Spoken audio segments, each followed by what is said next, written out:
Hello students, biology में गमेटोजेनेसिस complete हो गया था हमारा। गमेटोजेनेसिस में दोनों ही गमेटोजेनेसिस किताब में देख लेता हूँ क्या हो गया है हमारा। Spermatogenesis that is the formation of male gametes and oogenesis that is formation of female gametes, और दोनों के स्ट्रक्चर भी हम लोगों ने देख लिए हैं। मेल गमेटोजेनेसिस हो गया दैट इज स्पर्मेटोजेनेसिस, और oogenesis भी हो गया। इसके बाद वाला जो टॉपिक है वो है फर्टिलाइजेशन। वो क्या है? फर्टिलाइजेशन है। बट एक काम करता हूँ, सबसे पहले मैं आपको फर्टिलाइजेशन के बारे में कुछ चीज़ें बता देता हूँ, बेसिक्स चीज़ें जो होती है, और एक डायग्रामेटिक रिप्रेजेंटेशन से आपको समझाने की कोशिश करते हैं कि व्हाट इज फर्टिलाइजेशन और फर्टिलाइजेशन में होता क्या है। सो टुडेज टॉपिक इज, आज का जो टॉपिक है वो है फर्टिलाइजेशन। फर्टिलाइजेशन, एक मिनट में देख लूं कि कहीं बोर्ड रिफ्लेक्ट तो नहीं हो रहा है। नहीं, ठीक है। अब what is fertilisation?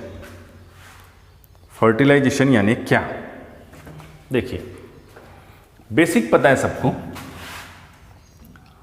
The fusion of haploid male gamete, the fusion of haploid male gamete with haploid female gamete result in the formation of zygote, results in the formation of zygote which is diploid,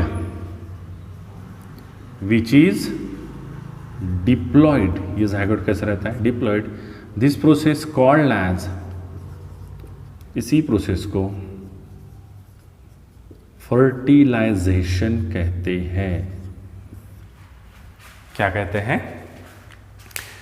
fertilisation, है ना, कि mail और female गमेट जब fuse होंगे, male gamete haploid होता है यानी उसमें सिंगल सेट ऑफ क्रोमोसोम होता है, फीमेल गमेट भी हैप्लॉइड होता है, उसमें भी single set of chromosome. Single set मतलब ह्यूमन बीइंग में 23 पेयर्स होती हैं, और इस 23 पेयर्स में से one set is coming from the mother and one set is coming from the father. Male के गमेट में एक सेट होता है 23 क्रोमोसोम का, और फीमेल के गमेट में भी एक सेट होता है 23 क्रोमोसोम का। फ्यूजन होने के बाद जो जाइगोट बनता है, जाइगोट ये वो पहला सेल है जिससे नया पूरा जीव बनने वाला है। जाइगोट के बाद एम्ब्रियो बनता है, फिर एम्ब्रियोनिक डेवलपमेंट होती है, उसमें ऑर्गेनोजेनेसिस होता है, आपके ऑर्गन्स बनते हैं, फिर आपका मानसिक विकास भी होता है। जिसका नहीं होता है उसका दिखता है, बट होता है।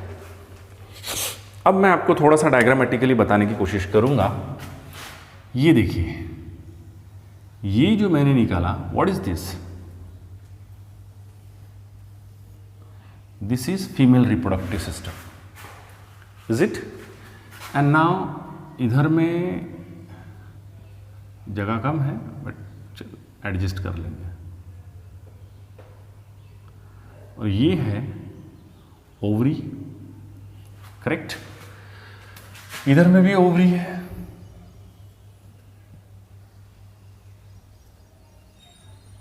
ये एम्पुलर रीजन है, थोड़ा ब्रॉड होता है, करेक्ट?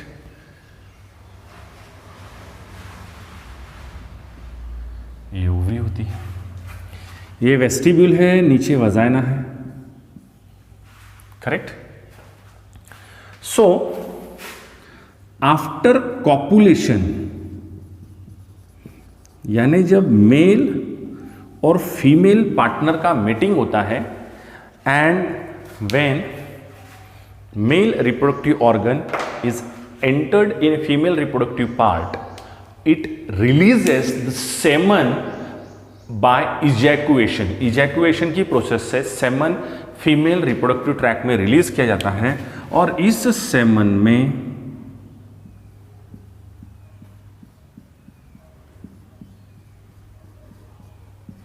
approximately 3 millions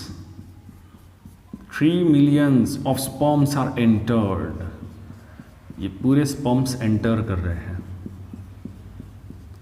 अब यहां पे ऐसे होते हैं.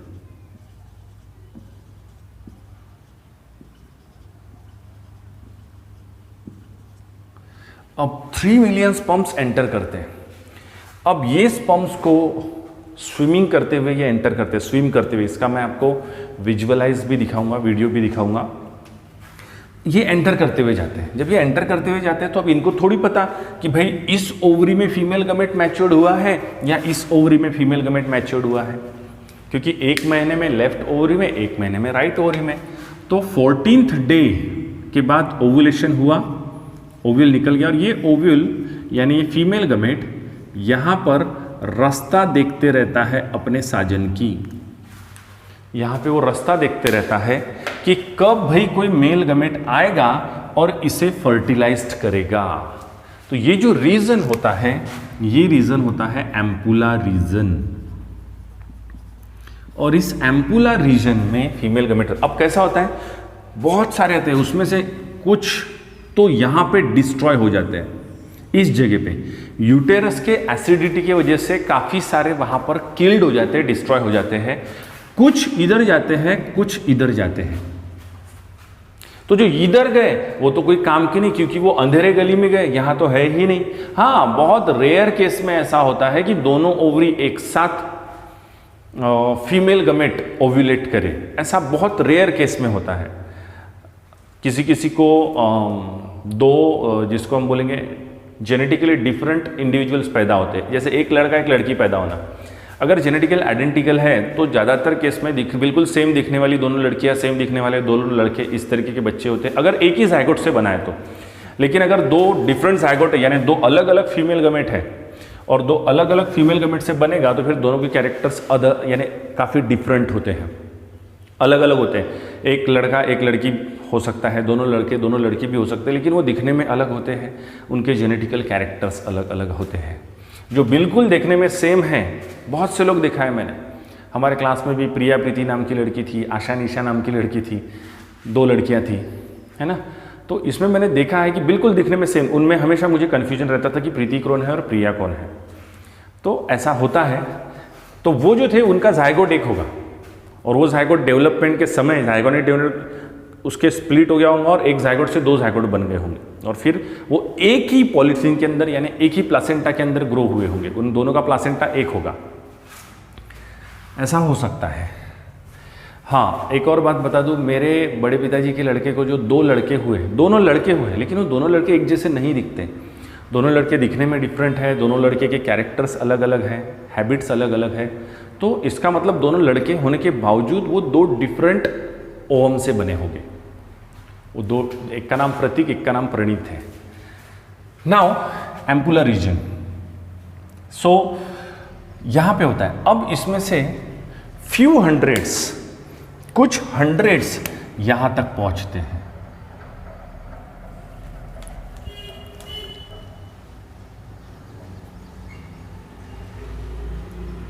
और एक साथ इसके ऊपर अटैक करने की कोशिश करते हैं.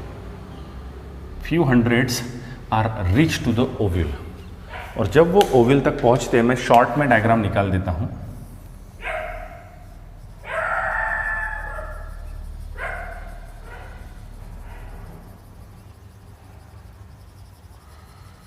इस तरीके का मान लीजिए फीमेल गमेट है. ये कोरोना रेडिएटा है, इसके अंदर ये व्हाइट लाइन मेम्ब्रेन है, ये सेंट्रिक न्यूक्लियस है, और पूरा स्ट्रक्चर है इसका एंडोप्लाज्मिक रेटिकुलम वगैरह सेलुलर स्ट्रक्चर है, इस तरीके से है. और इसके ऊपर काफ़ी सारे जो मेल गमेट्स है वो अटैक करते हैं. Many male gametes are attack try to fertilize this female gamete. यानी एक फीमेल गमेट होता है और इसके ऊपर काफ़ी सारे मेल गमेट अटैक करते हैं. इसका मैं आपको विजुअलाइज भी दिखाऊंगा इस इवेंट का. अब इसमें होता क्या है देख लीजिए आप. अब इसमें होता ये है कि काफी सारे इसके ऊपर अटैक करते हैं।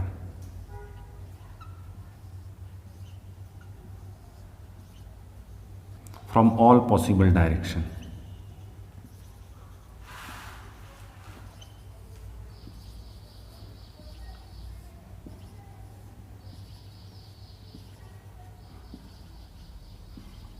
और इस पूरे पोजीशन, और जब अट्रैक्ट करते हैं इसके ऊपर, कोशिश करते हैं जिसको फर्टिलाइज करें, और फर्टिलाइज करते समय एक जो है वो इसके अंदर घुस जाता है,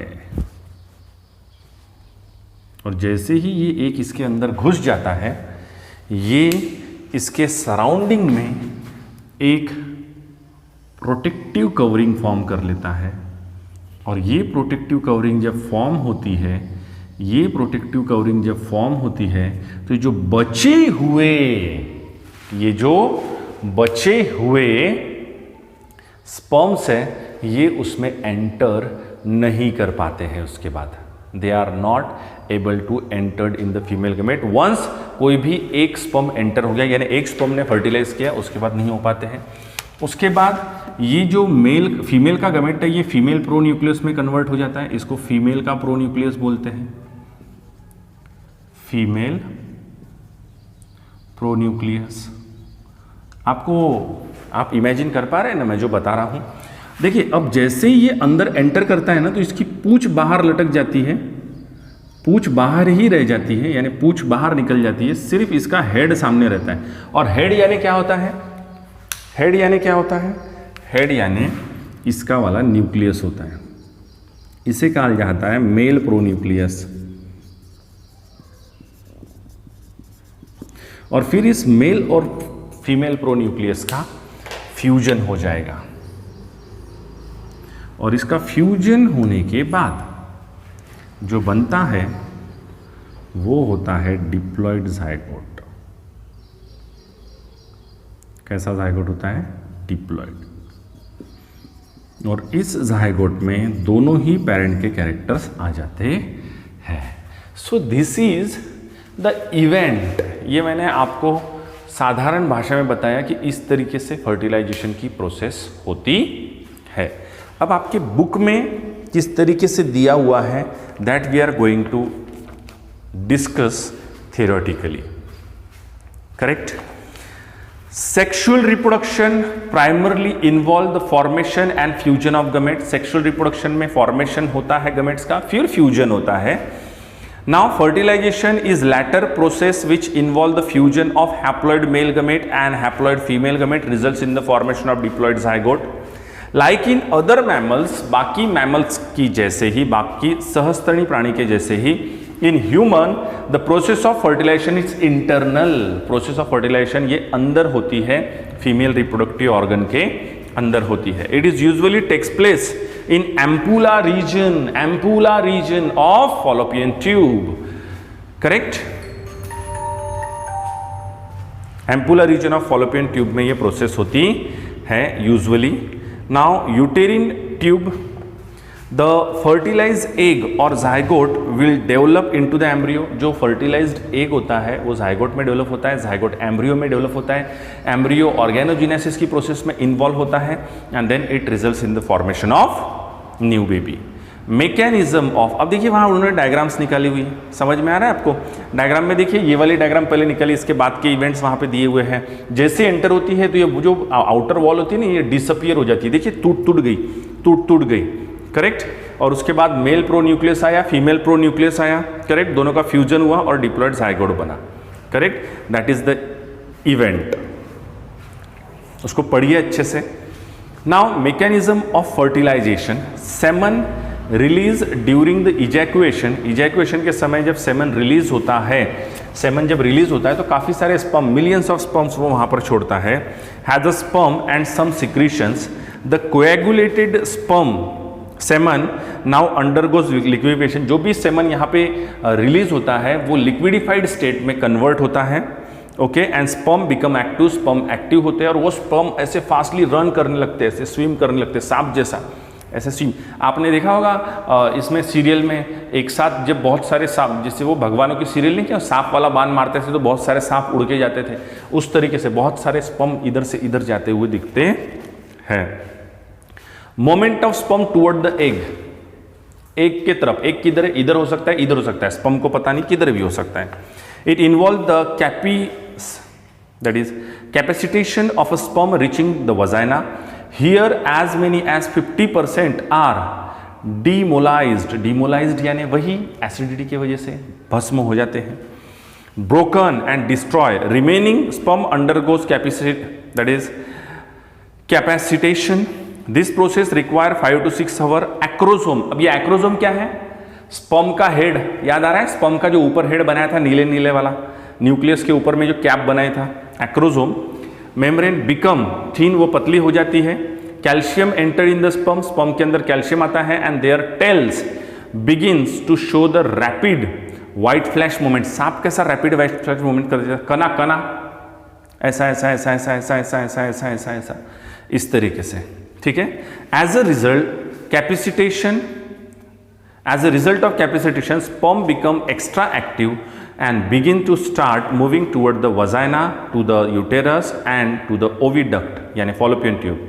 Prostaglandin activate the sperm. Prostaglandin नाम का हार्मोन एक्टिवेट करता है स्पर्म को। The vestibular secretion of female, female की जो वेस्टिब्यूल्स होते हैं उसके secretion also enhance the sperm motility, वो भी स्पर्म की जो मोटिलिटी है उसको बढ़ाते हैं, उसकी स्पीड बढ़ाते हैं। The sperm swims at the average speed of, sperm की स्पीड देखिए 1.5 to 3 mm पर मिनट, एक मिनट में इतना mm वो रन कर जाते हैं।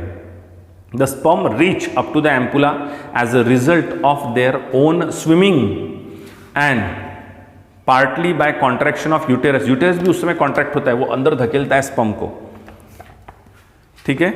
Contraction of uterus and Fallopian tube stimulate by the oxytocin. Fallopian tube में भी बाल होते हैं, ये भी ऐसे ऐसे ऐसे ऐसे करके धकेलते हैं स्पर्म को अंदर।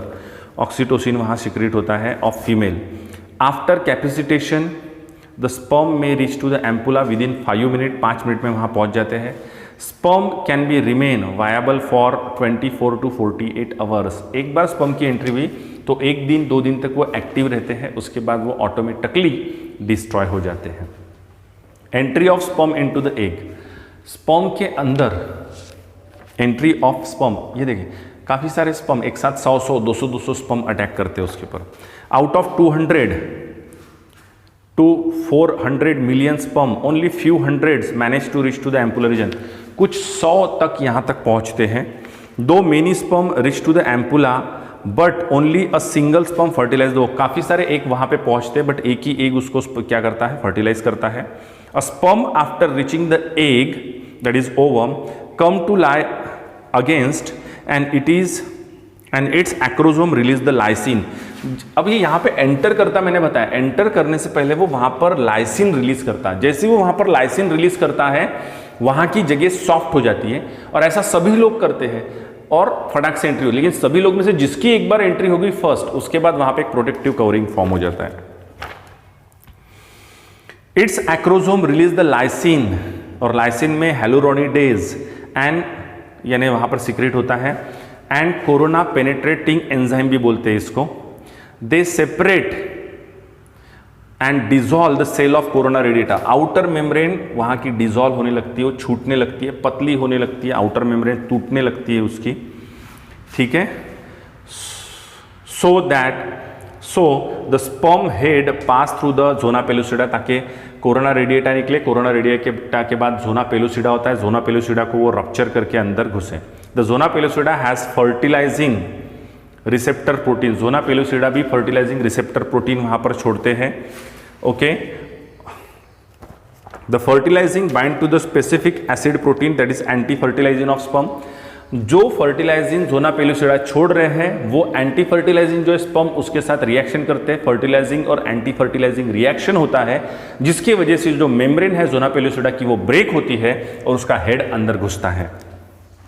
Fertilising bind to the specific acid protein anti fertilizing of sperm.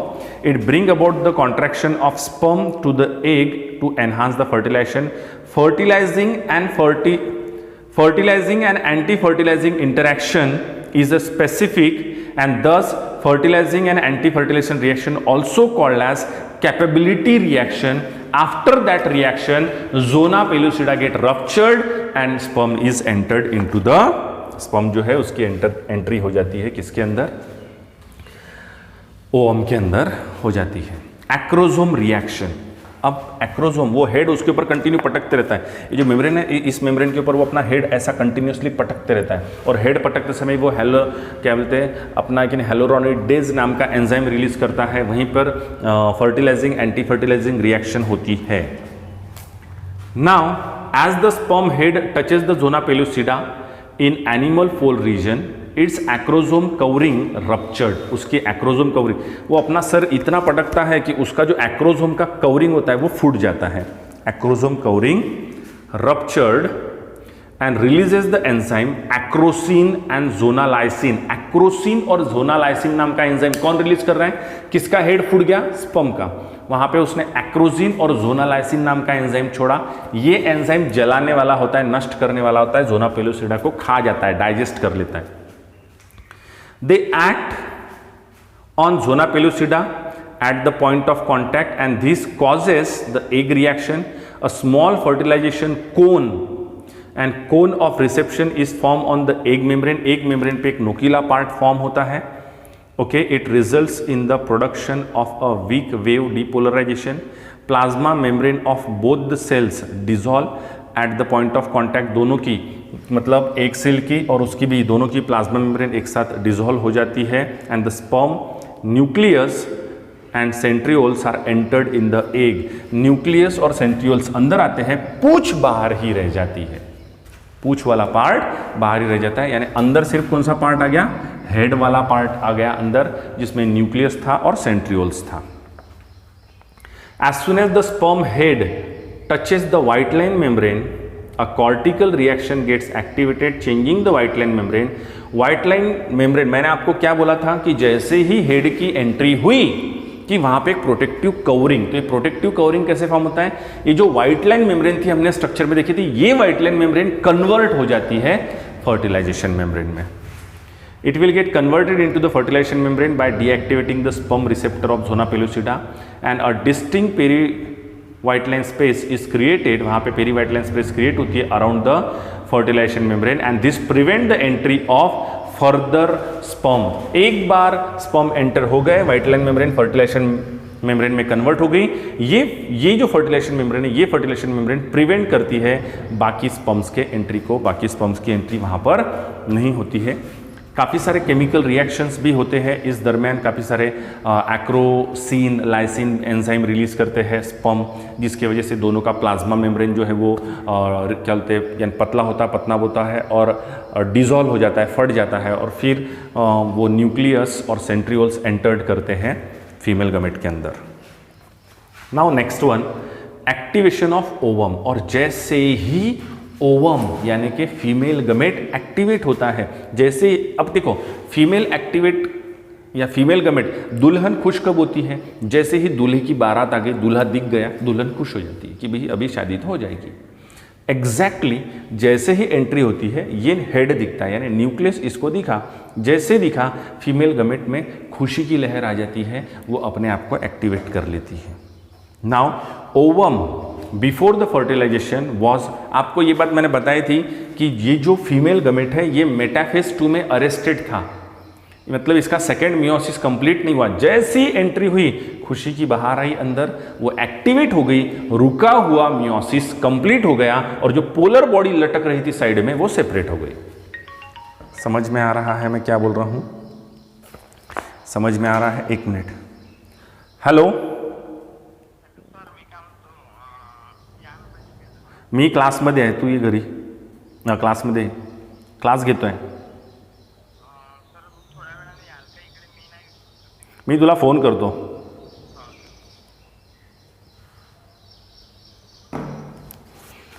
Now activation, the ovum before fertilization was metaphase 2 stage ovum with the contact of sperm head to the white line membrane of egg gets activated to resume, और जो उनकी रुकी हुई metaphase वाली meiosis थी वो resume होती है, वापस शुरू हो जाती है and complete the meiosis 2. With this it gives out the second polar body, जैसे ही मेटाफेज 2 कंप्लीट होगी, जो सेकेंड पोलर बॉडी यहाँ नहीं मैंने डायग्राम में निकाल के दी थी फीमेल गमेट के, वो सेपरेट हो जाती है, पोलर बॉडी अलग हो जाता है, फिर फीमेल गमेट अलग हो जाता है। The germinal vesicles organized into the female pronucleus and at this stage it is a true ovum. और जैसे ही मियोसिस 2 कंप्लीट हो गई, वो जो जर्माइनल वेसिकल्स था जिसको मैंने इसेंट्रिक न्यूक्लियस बोला था, वो प्रोन्यूक्लियस में कन्वर्ट हो जाता है, मेल का हेड मेल प्रोन्यूक्लियस में कन्वर्ट हो जाता है।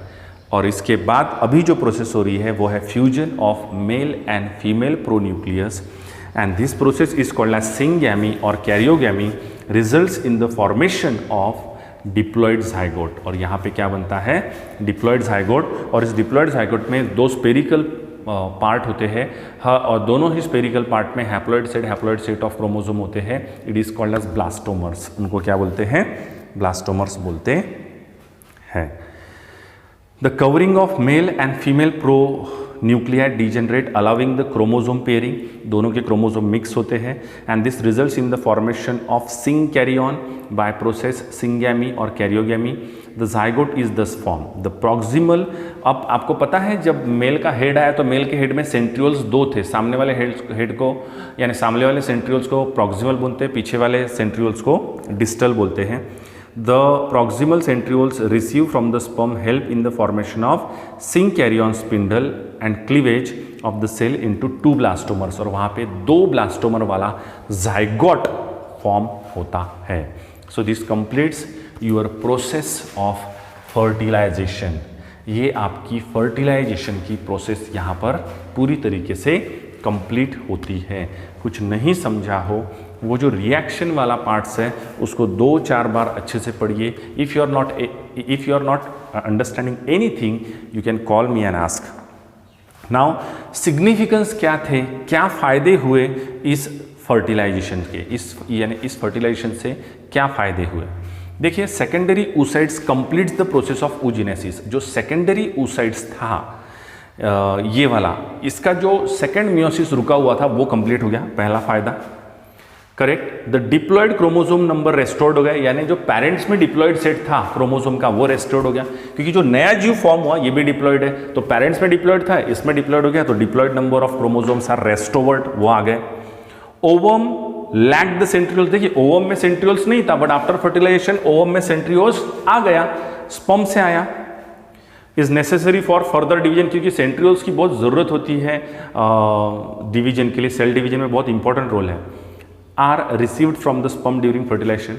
Fertilisation involve the fusion of male and female gamete results in the formation of zygote, and zygote shows the evolution. इसमें इवोल्यूशन हो सकता है क्योंकि 2 डिफरेंट कैरेक्टर्स के का फ्यूजन हुआ है। मेल गमेट में मेल के कैरेक्टर्स थे, फीमेल गमेट में फीमेल के कैरेक्टर्स थे, तो यहाँ इवोल्यूशंस हो सकता है, ये एक बेनिफिट है। The sex of the offspring is determined. अब नया जीव का सेक्स डिटरमाइंड हो सकता है कि वेदर इट इज मेल और वेदर इट इज फीमेल। जब वो गमेटिक फॉर्म में था तब तक उसे बता नहीं सकते थे नया जीव क्या हो सकता है करके, है ना, क्योंकि गमेट रिप्रेजेंट्स नहीं करता सेक्स को। That's all, this is all about the process of fertilization. Book से 2-4 बार पढ़ लीजिए, कुछ भी क्वेरीज हो मुझे बताइए। That's all, this is sufficient for today.